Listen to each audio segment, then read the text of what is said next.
तो छत्तीसगढ़ में नक्सलवाद के खिलाफ सरकार और सुरक्षा बलों की सख्त रणनीति अब रंगला रही है। इसी दौर में खून और बारूद से दहशत फैलाने वाले नक्सली अब जो है वो आत्मसमर्पण कर रहे हैं। जगदलपुर में एक ऐतिहासिक कार्यक्रम में उत्तर पश्चिम सब जोनल प्रभारी रूपेश उर्फ सतीश के नेतृत्व में 140 से अधिक नक्सली मुख्य धारा में आज लौट आएंगे।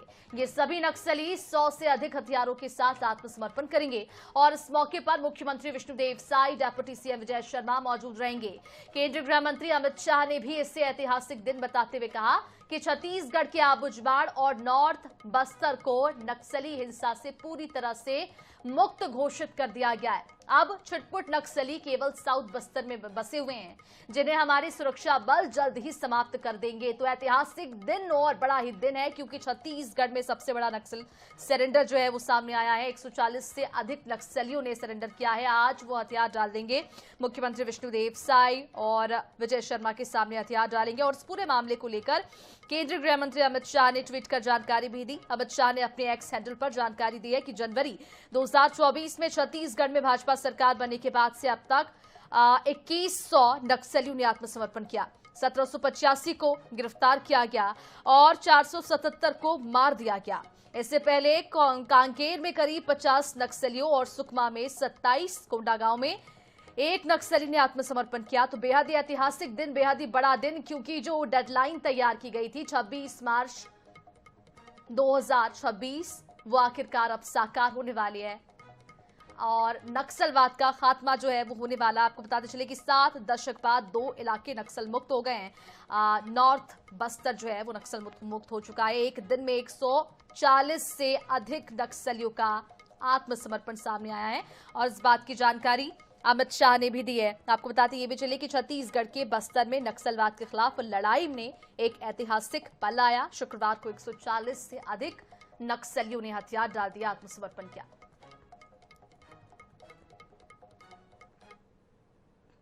साथियों को, हमारा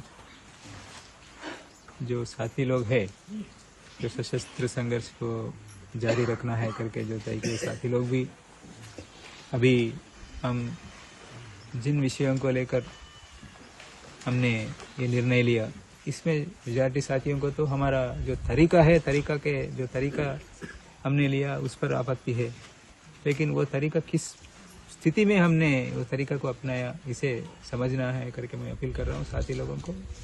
आप लोग भी सोचना चाहिए। आप लोगों का सुरक्षा का चिंता जरूर है हमें। पहले हम बचना है, बाद में हम क्या करना है करके सोच सकते, जो मौका है उसको इस्तेमाल कर सकते हम। और चलिए इसी पूरे मामले पर ज्यादा जानकारी के लिए संवाददाता जीवानंद हल्दर हमारे साथ जगदलपुर से लाइव जुड़ चुके हैं। जीवानंद, ऐतिहासिक पल, बेहद ही सुखद खबर, 140 से अधिक नक्सलियों ने आत्मसमर्पण किया। आज वो सरकार के सामने फाइनली हथियार डाल देंगे, क्या कुछ जानकारी इसको लेकर?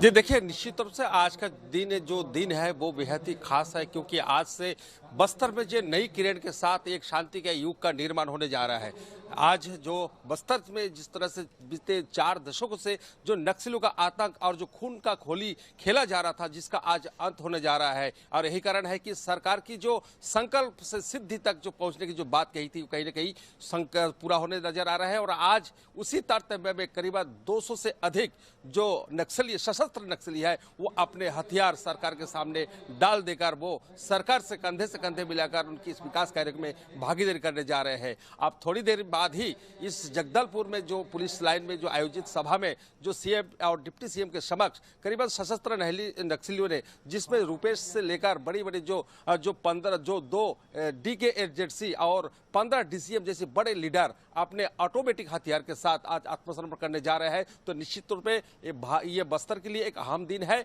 और बस्तर में आज से नई युग का निर्माण शुरू हो चुका है। जी हाँ, इस वक्त में जहां मौजूद हूं, आप देख सकते हैं सामने जो मंच आपको बना हुआ है, इसी मंच में सीएम, डिप्टी सीएम पधारेंगे और साथ ही पूनम मार्गेब यानी पुनर्वास से पुनर्जीवन की जो योजना चला रहे थे सरकार, उसका कहीं ना कहीं अब सफल होता दिखा है। और यही कारण है कि आज बस्तर के वो खूंखार नक्सली जो एक समय में खून का प्यास होया करता था, आज वो सरकार की पुनर्वास नीति से प्रभावित होकर वो आज अपने मुख्य धारा में लौट रहे हैं। तो ये आज का दिन बहुत खास है, जिसे लेकर पुलिस विभाग ने तमाम तैयारी कर चुका है और जो नक्सली है उसे विशेष कैंप में रखा गया है। जैसे ही सीएम और डिप्टी सीएम बस्तर पहुंचेंगे वैसे ही उन्हें यहाँ पर लाया जाएगा और बाकायदा जो जिस तरह सरेंडर किया जाता है जो हथियार के साथ, वो उसे हथियार डाल देंगे। तो निश्चित रूप से भारत या बस्तर के लिए एक आज खास दिन है, एक खास उत्साह का दिन कहा जा रहा है,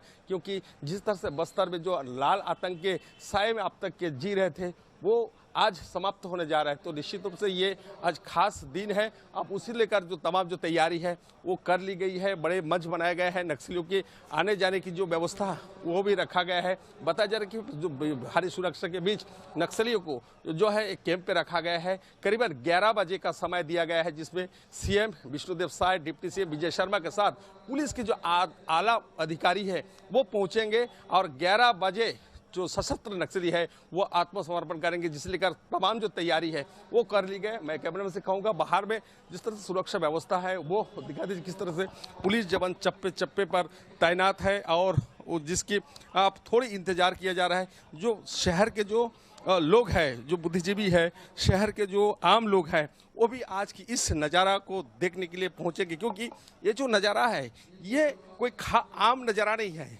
क्योंकि जिस आतंक के साय में बस्तर अब जूझ रहा था वो कहीं ना कहीं वह आतंक आज समाप्त होने जा रहा है। रही वजह है कि थोड़ी देर बाद जो एक बड़ा सिलेंडर ये कहा जाए, ये देश में सबसे पहले ये जो बड़ा सिलेंडर हुआ है ये अब तक के नहीं हो पाए। जो सशस्त्र नक्सली बता जा रहे हैं कि 100 से अधिक जो ऑटोमेटिक हथियार है वो सरकार के सामने डाल दिए हैं और थोड़ी देर बाद वो कार्यक्रम शुरू होगा।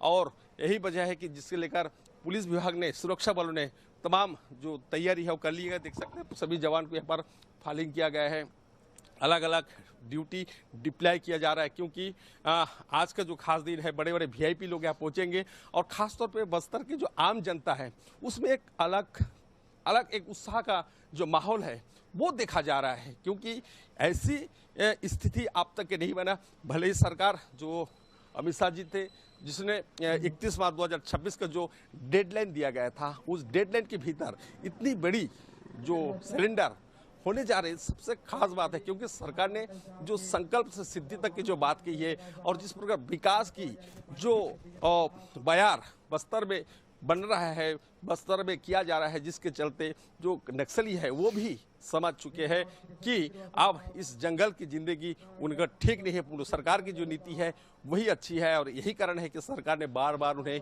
अपील किया है कि सरकार ने भी ये स्पष्ट कर दिया था कि सरकार का मंशा गोली चलाना नहीं है। उन्हें बोला कि आज वो सिलेंडर हो जाए, उन्हें रेड कारपेट बिछाकर मैं आपको स्वागत किया जाऊंगा। मैं वही रेड कारपेट में आपको दिखाने ले जा रहा हूं। देखिए जो सरकार ने कहा, जो यहाँ के सीएम ने कहा, जो गृह मंत्री ने कहा कि उन्हें रेड कारपेट बिछाकर उन्हें स्वागत किया जाएगा और वही रेड कारपेट आज बिछा हुआ है। तो निश्चित तौर पे सरकार की जो करनी और कथनी वो कहीं ना कहीं सही है, क्योंकि सरकार चाहता नहीं है क्योंकि इससे कहीं खून खराबा हो, गोली चले आपसी में। क्योंकि जो नक्सली हैं वो कहीं ना कहीं हमारे देश के ही नागरिक हैं, हमारे देश के ही वो लोग हैं जो उसकी जो भटक जाने के कारण वो कहीं ना कहीं गलत रास्ते में कदम रखा था। आज वो अच्छी बात है कि उन्होंने अब उस कदम को से वापस घर लौट रहे हैं। 7 दशक बाद नक्सलियों का आत्मसमर्पण ये सामने आया और 2 जो इलाके हैं वो नक्सल मुक्त हो चुके हैं। कितने नक्सल जो लीडर है रुपेश के साथ और कितने नक्सली जो है वो आत्मसमर्पण आज करने वाले हैं?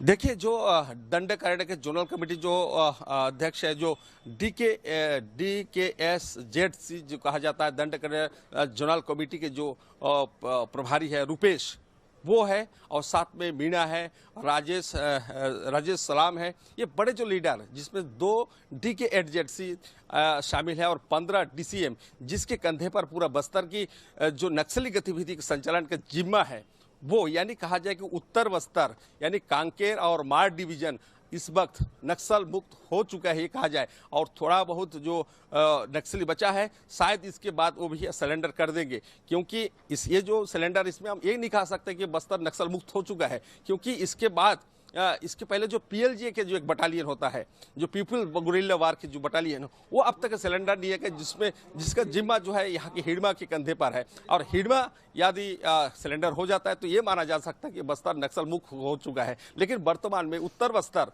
और माड़ डिवीजन नक्सल का सफाया होगा ये माना जाता है, क्योंकि बसपा राजू जिस तरह से माड़ डिवीजन में अपने छुपा हुआ था, जिसने ढेर किया था, और उसके बाद से अगर सेनापति ही नहीं रहेगा, आप समझ लीजिए, अगर सेनापति नहीं रहेगा तो इस जो सैन्य बल है नक्सलियों के, वो किस तरह का काम करेंगे। और नक्सल और सुरक्षा बल ने अंदर से अंदर जो उनके नक्सलियों का गढ़ है उस माद में घुसकर उन्हें ढेर किया है। और उसने ये लगा है कि उनके जो बड़े बड़े सीसी मेंबर है वो मारे जा चुके हैं, और उसके जो जनरल सेक्रेटरी है बसपा राजू, जिसको सेनापति कहा जाए, उसको भी मार दिया गया। तो इस प्रकार की अगर सेनापति ही अगर सैन्य दल में नहीं रहेगा तो किस तरह से, यही कारण है कि नक्सल अब बैकफुट में आ गई है और वो अब मुख्य धारा में लौटने के लिए उन्हें सोचा। और यही कारण है कि कुछ दिन पहले जो रुपेश, जिन्होंने प्रेस विज्ञप्ति जारी करके युद्ध विराम का उन्होंने निर्णय लिया था और उसने जारी किया था, साथ ही जो रणीता है उन्होंने भी